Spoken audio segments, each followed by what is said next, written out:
यही बचाते हैं, सबको बचाते हैं। एक बार बृकासुर नाम का एक असुर था, उसने सोचा कोई ऐसा देवता मिले जो जल्दी प्रसन्न हो जाए, हमारी कामना की पूर्ति कर दे।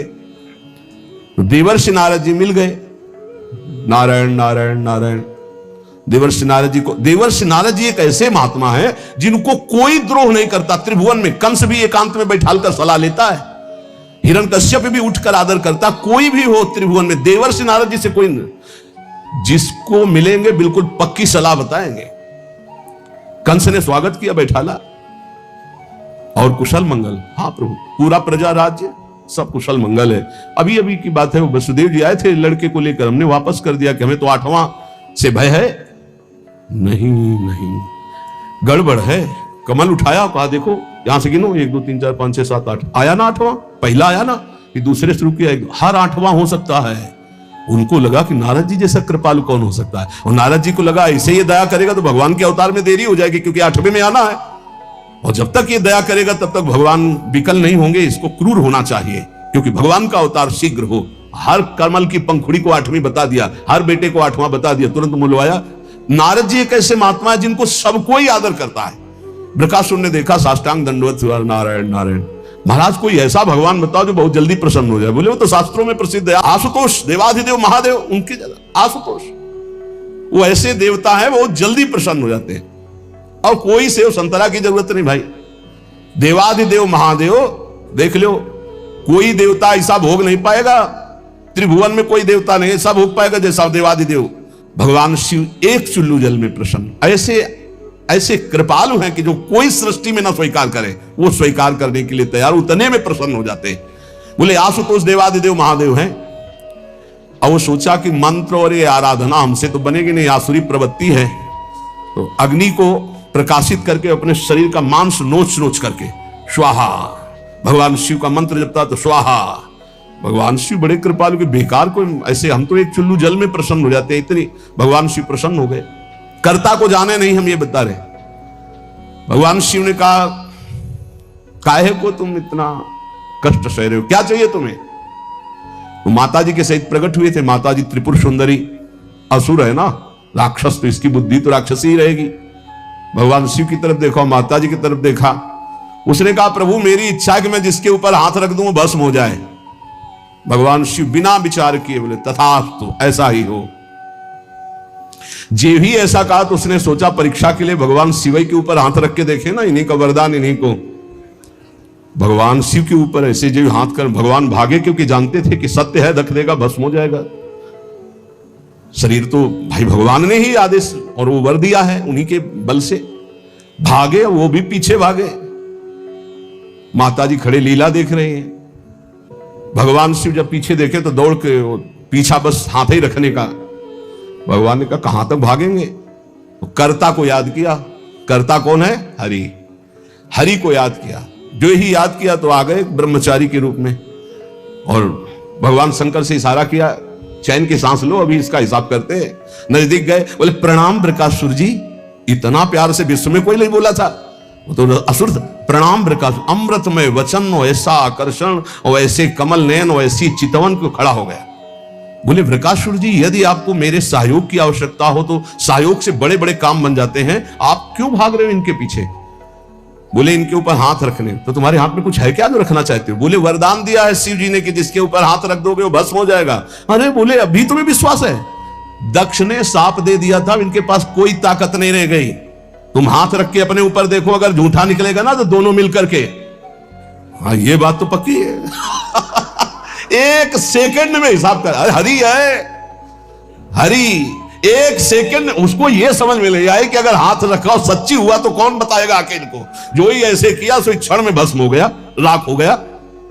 भगवान शंकर ने आहा, बोले प्रभु थोड़ा सोच समझ के वरदान दिया करो, तुम तो ऑर्डर डाली हो, अपनी भी सुरक्षा नहीं देखते। समीप में बैठे हैं अर्जुन जी के भगवान श्री कृष्ण। एक ब्राह्मण आता है और श्री भगवान के सामने वो कहता है, प्रभु प्रभु अभी अभी मेरा पुत्र प्रकट हुआ और पधार गया। द्वारिकापुरी की बात है।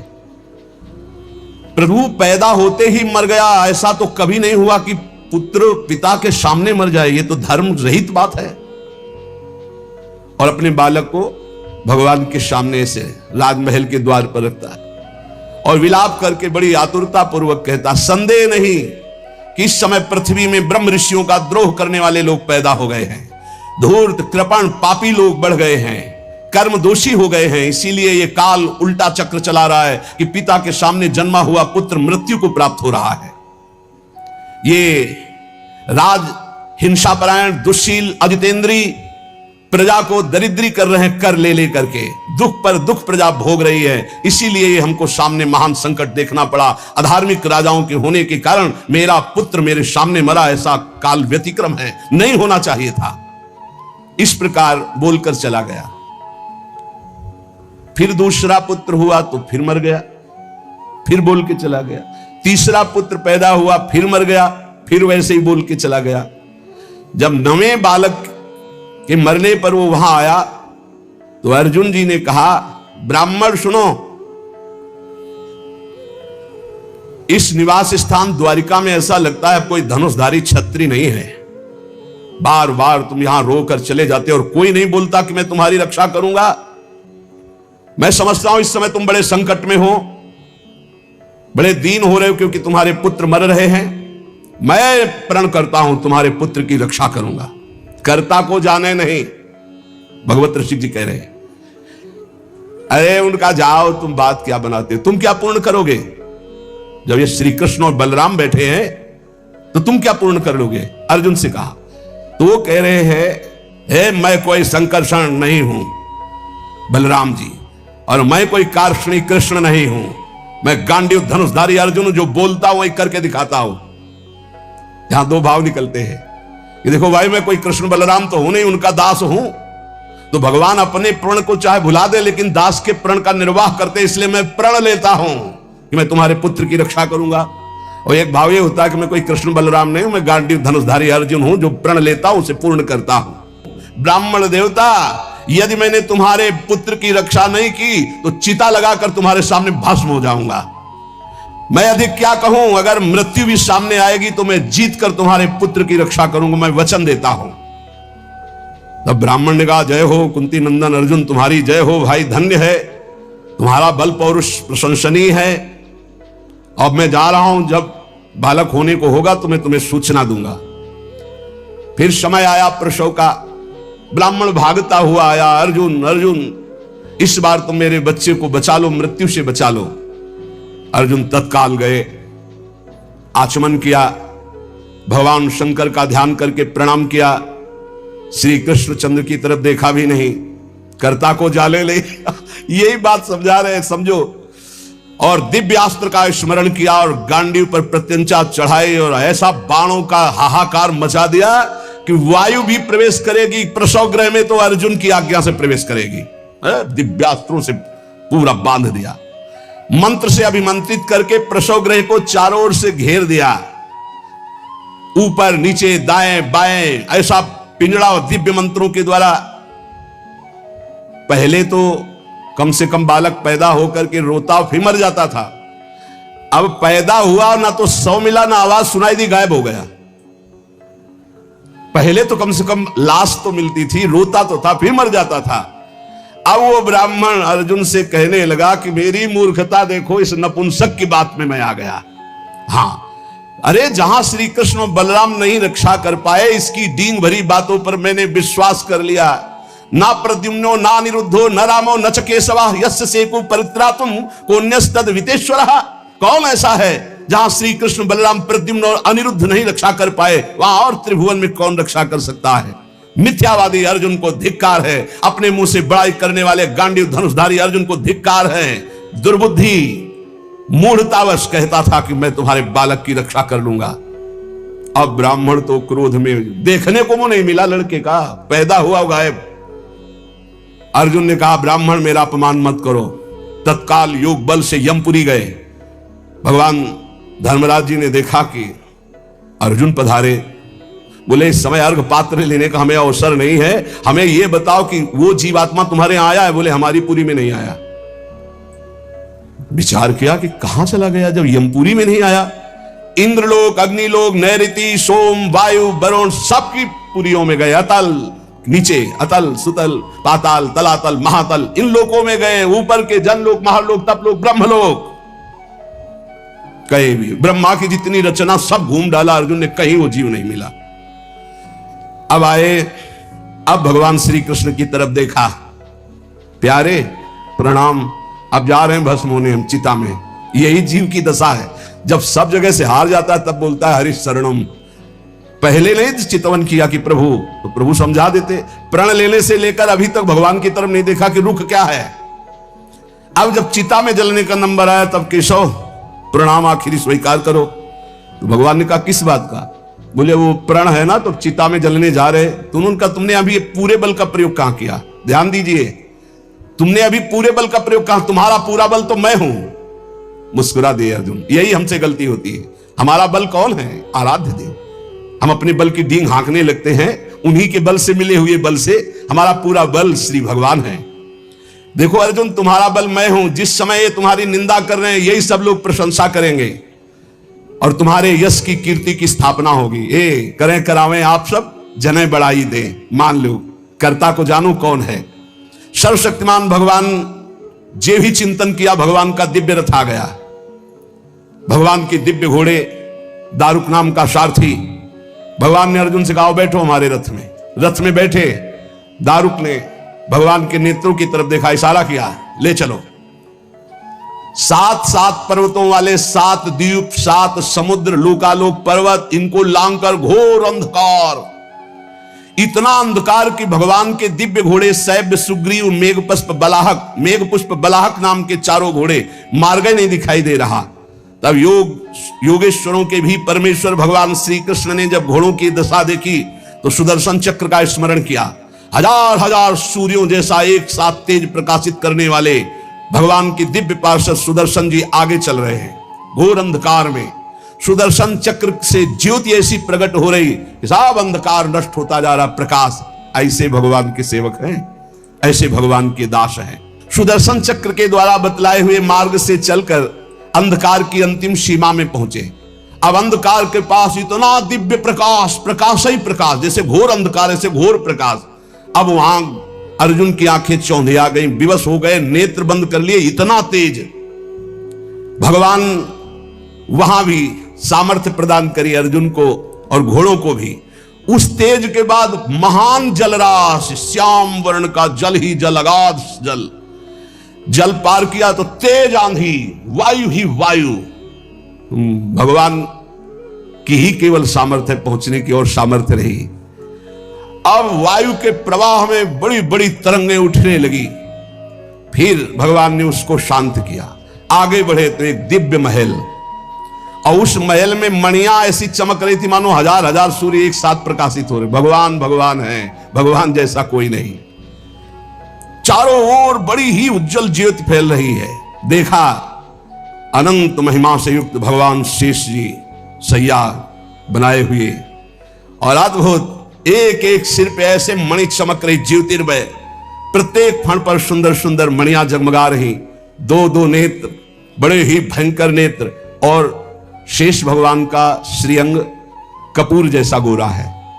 कैलाश पर्वत के समान श्वेत वर्ण, नीले रंग की जीभ और गला नीला, भयंकर नेत्र, फणों पर मणि चमक रही। अर्जुन ने देखा शेष भगवान की सुखमयी सैया पर सर्वव्यापक महान प्रभावशाली परम पुरुषोत्तम भगवान भूमा पुरुष विराजमान है।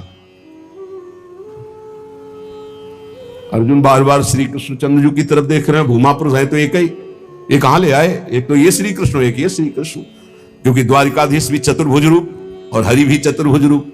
शरीर की कांति वर्षाकालीन मेघ के समान श्याम रंग, अत्यंत सुंदर पीतांबर धारण की, मुख पर प्रसन्नता, कमल जैसे नेत्र, बहुमूल्य मणियों जटित मुकुट, कुंडल कांति, घुंघराली अलकावली, लंबी लंबी सुंदर भुजाएं, कौस्तुभ मणि, वक्षा स्थल में श्रीवत्स का चिन्ह, घुटनों तक माला। वही श्रृंगार जैसा द्वारिकाधीश का, वैसा ही प्रभु का श्रृंगार। अर्जुन ने देखा नंद सुनंद जय विजय ये सब पार्षद मूर्तिमान होकर, पुष्टि श्री कीर्ति अजा, ये चारों दिव्य शक्तियां, रिद्धियां निधियां, लोकपाल, ये सब वहां हाथ जोड़े खड़े हैं। वो भगवान श्री कृष्ण भी प्रणाम कर रहे हैं। तो अर्जुन देख रहे हैं कि ये है क्या लीला, अपने आप को अपने आप से, और कह रहे प्रणाम करो, ये अनंत महिमाशाली भूमा पुरुष भगवान है। अर्जुन भयभीत हो गए कि एक तो ये मेरे सखा श्री कृष्ण और दूसरे ये भूमा पुरुष। श्री कृष्ण ने फिर प्रणाम किया और हाथ जोड़कर कहा कि हे भूमा पुरुष, आप कृपा करके आदेश कीजिए। गंभीर वाणी में बोले, हे अर्जुन और हे श्री कृष्ण, तुम दोनों को देखने के लिए मैंने उन पुत्रों का अपहरण किया, मैंने अपने पास मंगाया। तुम मेरे ही अंश से प्रकट हुए हो और धर्म की रक्षा के लिए पृथ्वी पर अवतार ग्रहण किया। पृथ्वी के भार से दैत्यों का संहार कर चुके हो, अब तुम्हें लौटकर हमारे ही स्वरूप में फिर विलीन होना है। तुम पूर्ण काम सर्वश्रेष्ठ हो, जाओ अभी कुछ कार्य बकाया है, लोक संग्रह के लिए वो कार्य करके पुनः मेरे पास आ जाओ। भगवान श्री कृष्ण भी हाथ जोड़े खड़े, अर्जुन भी खड़े हैं। अति विचित्र भगवंत गति, बड़े बड़े ख्याली। अर्जुन के होश उड़ गए, नए भूमा पुरुष कौन हो गए भाई, ये परम पुरुष तो हमारे सामने खड़े हैं, यही है यही। अगर ये अपने रहस्य को न बतावे तो कोई, इनका एक नाम है अनंत, कोई अंत ही नहीं पा सकता है। अर्जुन और श्री कृष्ण को आदेश किया, सर झुकाकर, अर्जुन देखते जा रहे, सर झुकाकर भगवान कह रहे जो आज्ञा। फिर वो सब बालक वापस कर दिए। उन बालकों के लिए वैसे ही मार्ग से फिर द्वारिका में लौट के आए, और बालक अपनी अपनी आयु के अनुसार बड़े भी हो गए थे। वैसी आकृति रूप क्योंकि पहचान ले, श्री कृष्ण अर्जुन ने उनको समर्पित किया। अर्जुन के आश्चर्य की सीमा न रही। तब उन्होंने अनुभव किया और भगवान से कहा, प्रभु मुझे पता चल गया। बोले क्या? बोले पूरे जगत में जिसके बुद्धि बल, ज्ञान बल, पौरुष बल जो कुछ भी है वो हे श्री कृष्ण केवल आपकी कृपा से है, ये मुझे पता चल गया। यही पता चलना है, इसीलिए रोज सत्संग सुनो। एक बार सुनने से काम नहीं चलेगा। गीता सुनने के बाद क्या कहा था? नष्टो मोहा स्मृति लब्धा। फिर क्या हो गया? फिर मोह। ये हवा है, आंधी है, कभी भी गंदा कर सकती बुद्धि को। देखो अर्जुन जी ने गीता सुनने के बाद कहा था नष्टो मोहा स्मृति लब्ध, फिर मोह हो गया, मोह माने अज्ञान। फिर कहने लगे कि मैं कोई श्री कृष्ण बलराम, आज फिर बोल रहे हैं आप। इसीलिए निरंतर भजन और सत्संग के लिए महापुरुष जन कहते हैं, जिससे हमारी बुद्धि रोज पावन होती रहे। जैसे पोछा लगा दिया, सोनी लगाने के बाद और दरवाजा खुला छोड़ दिया तो फिर गंदा होने की संभावना। इस समय हर इंद्रियों को शासन में रखते हुए नाम जप करते, ये परम पद तब प्राप्त होता है। ये बहुत जल्दीबाजी में फिर सब बिगड़ जाता है। धैर्य पूर्वक भगवान का आश्रय लेकर नाम जप में लगो, इसी से परम मंगल होता है, इसी से परम लाभ होता है। क्योंकि भगवान शंकर भी जिनका चरणोदक माथे पे धारण किए हुए हैं वो भगवान श्री हरि है। एक बार सरस्वती नदी के तट पर ब्रह्म ऋषि जन यज्ञ कर रहे थे, तो उसमें सब ऋषियों ने कहा कि यद्यपि भगवान ही सब रूपों में है, पर भगवान के किस रूप को सर्वश्रेष्ठ मानकर आश्रय लिया जाए और अग्र पूजा की जाए यज्ञ में। भगवान के सब रूप हैं, हमें कोई संशय नहीं। तो उनका प्रगट रूप की महिमा प्रकाशित करने के लिए किसी ब्रह्म ऋषि को परीक्षा लेनी होगी त्रिभुवन के तीनों बड़े ईश्वरों की, हरि, देवादिदेव महादेव, ब्रह्मा। तो ब्रह्मा पुत्र भृगु जी खड़े हुए, उन्होंने कहा परीक्षा तो हम ले लेंगे, निर्णय आप कर देना।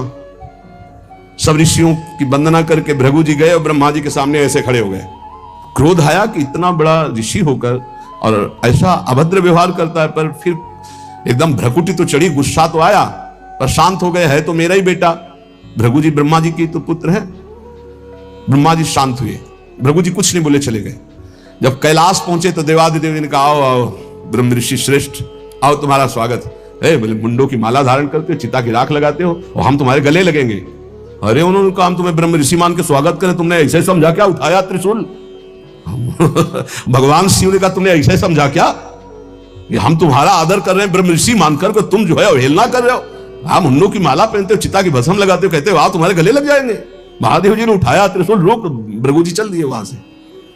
और भगवान श्री हरि के धाम पहुंचे वैकुंठ में। लक्ष्मी जी चरण चाप रही थी, अर्ध निमीलित नेत्र में परमानंद में डूबे हुए भगवान गए, सीधे एक लात मारी छाती पे। लक्ष्मी जी तो आश्चर्यचकित हो गई, तभी कहा कि भीख मंगाऊंगी ब्राह्मणों, हमारी प्रीतम के लात मारा ना।